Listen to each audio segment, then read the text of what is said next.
My name is Natalie, I'm 23, and here's a piece of advice.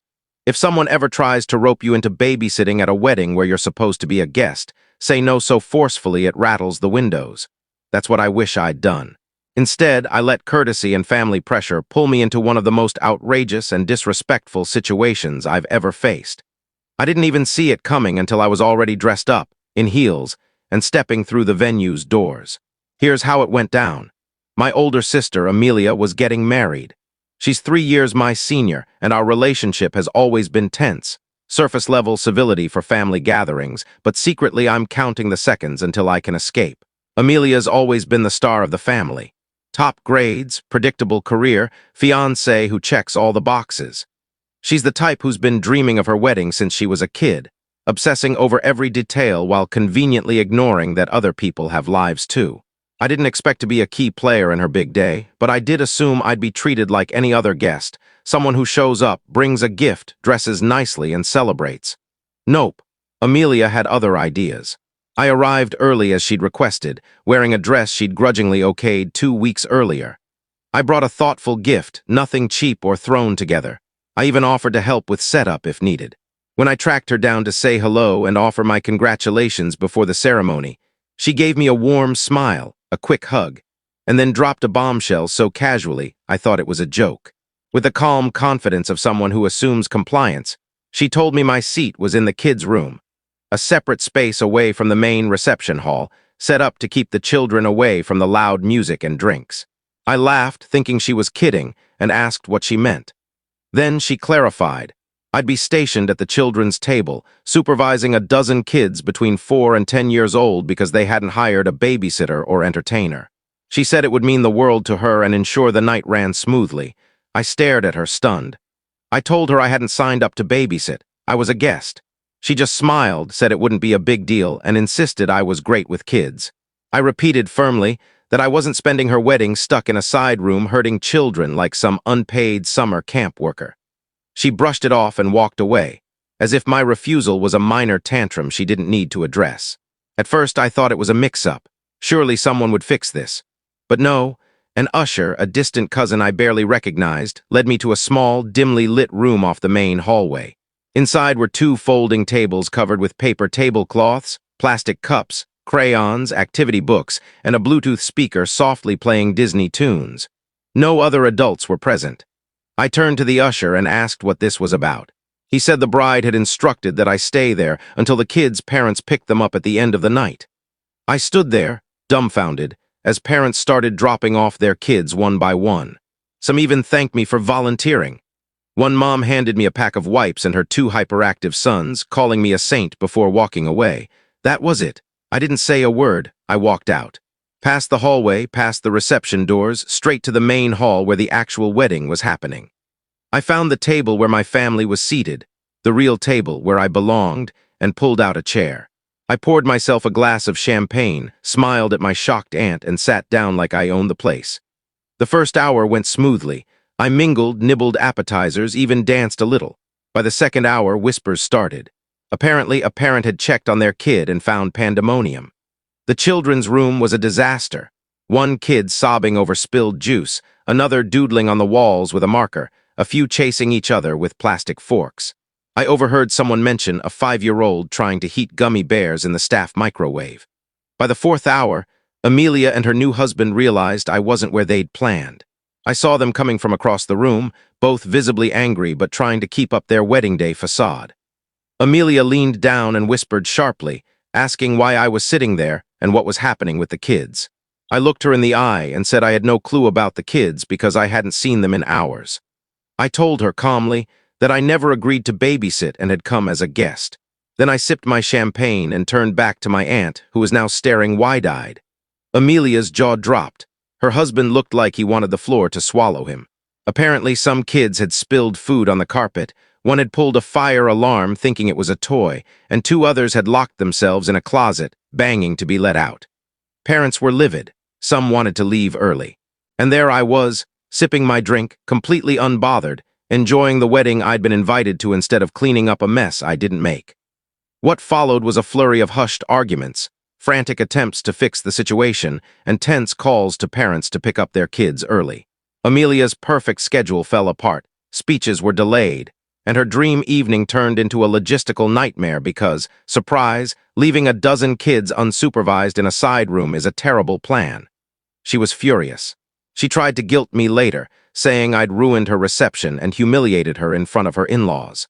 I didn't apologize. I told her she'd humiliated herself by trying to trick me into a job I never agreed to. Our already strained relationship went radio silent. She hasn't spoken to me since, and I haven't lost a moment's sleep over it. My parents were initially shocked, but later admitted Amelia's actions were out of line. Several relatives approached me afterward, stunned at her audacity to stick me in a side room with a dozen kids like I was hired help. So, if you're ever at a wedding and someone tries to shunt you into the daycare zone, do what I did. Walk out, grab a drink, and let the chaos sort itself out. You were invited to celebrate, not to work. There's a difference. Update 1. After I told Amelia I hadn't seen the kids in hours and made it clear I wasn't playing her game, I thought she'd drop it. I figured she'd realize her mistake and move on quietly. But Amelia, being Amelia, couldn't let go. Control is her lifeline, and my refusal to be her unpaid nanny in front of everyone seemed to spark something she couldn't ignore. Barely 10 minutes after our exchange, I saw her storming across the dance floor, her wedding dress swishing like she was the star of a drama series. She whispered something to her husband, who looked like he'd rather be anywhere else, then marched to our parents' table, where I was now enjoying another drink and listening to my uncle recount a story about a reception tent catching fire at another family wedding years ago. He stopped mid-sentence, eyebrows raised, as Amelia's face tightened and she started whispering loudly. My mom blinked, and my dad set down his fork. Amelia was trying to kick me out. Not back to the kids' room. The chaos there was already unsalvageable, and some parents had taken their kids home. She wanted me gone from the wedding entirely. After I'd been invited, brought a gift, shown up on time, and dressed appropriately, all because I wouldn't play her game. Before I could respond, my aunt slammed her hand on the table so hard nearby guests turned to look. She demanded to know what Amelia was thinking. My uncle jumped in, calling it outrageous to ask a guest, her own sister, to skip the wedding to watch kids without asking. Another relative snapped that if Amelia didn't want to pay for childcare, she and her husband should have handled it, not dumped it on someone who came to celebrate. More family members joined in.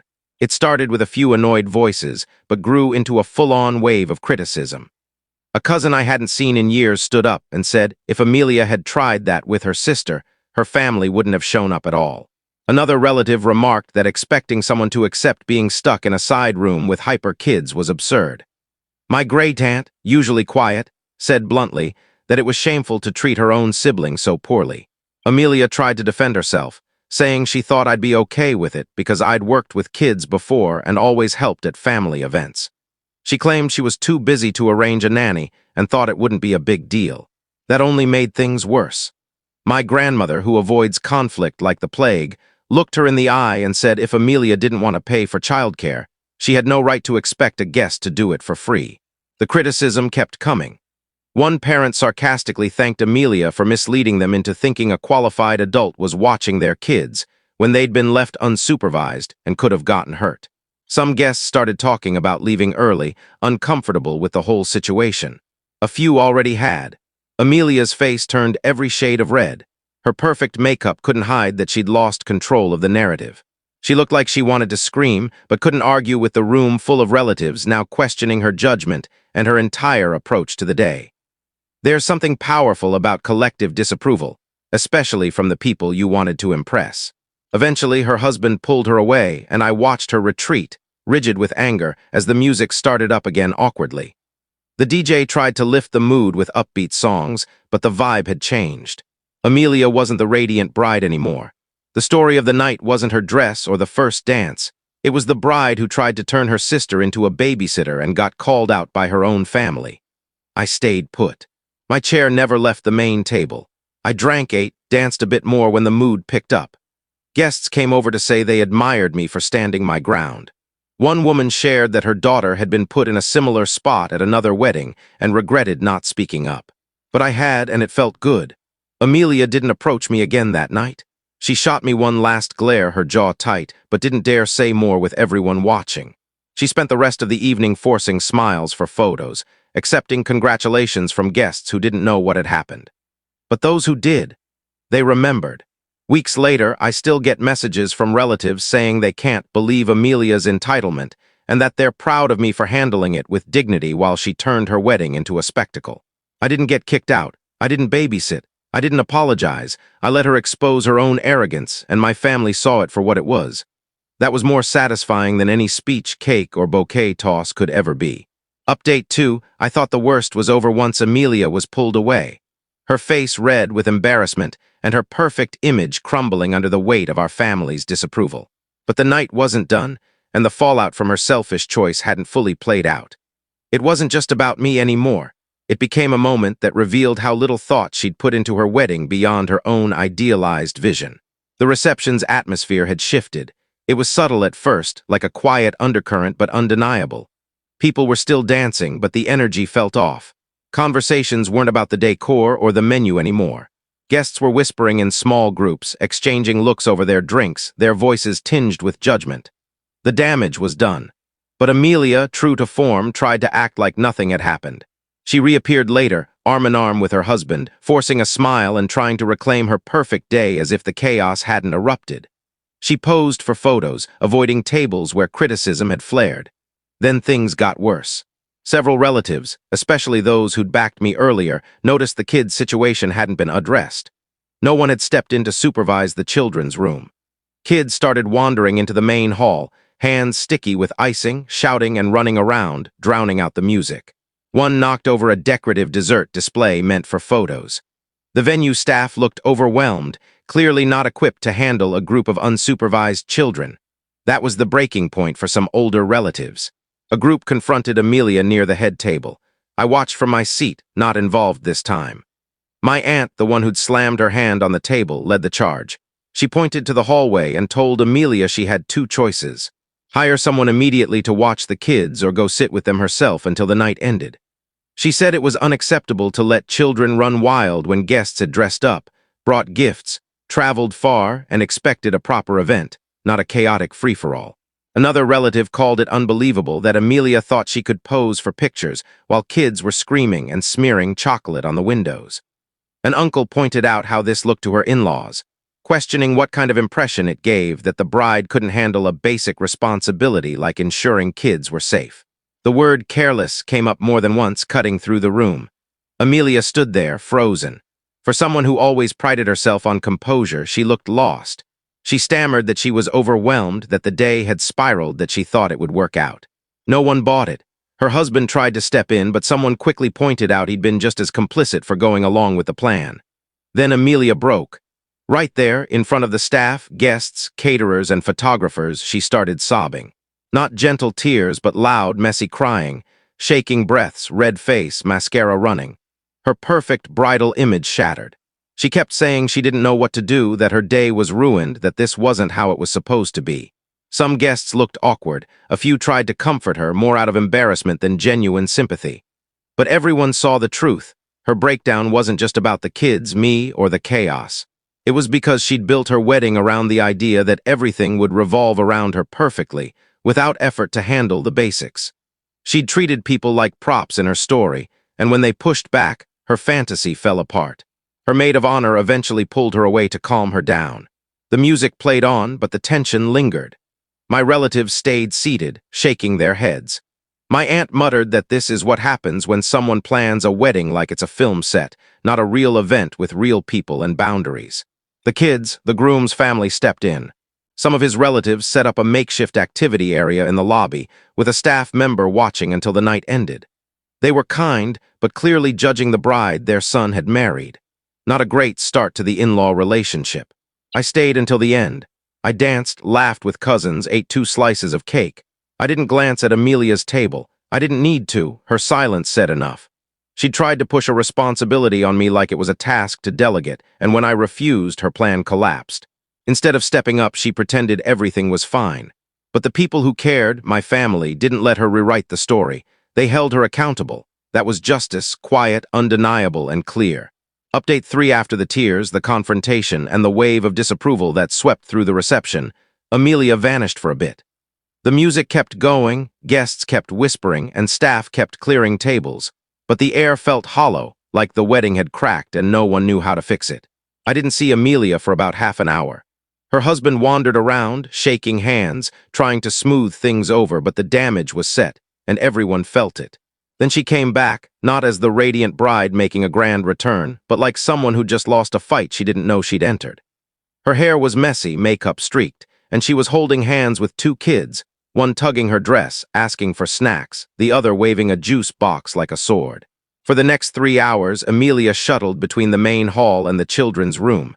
Not by choice, because she had no one else to dump it on. She tried to find someone, anyone, to take over.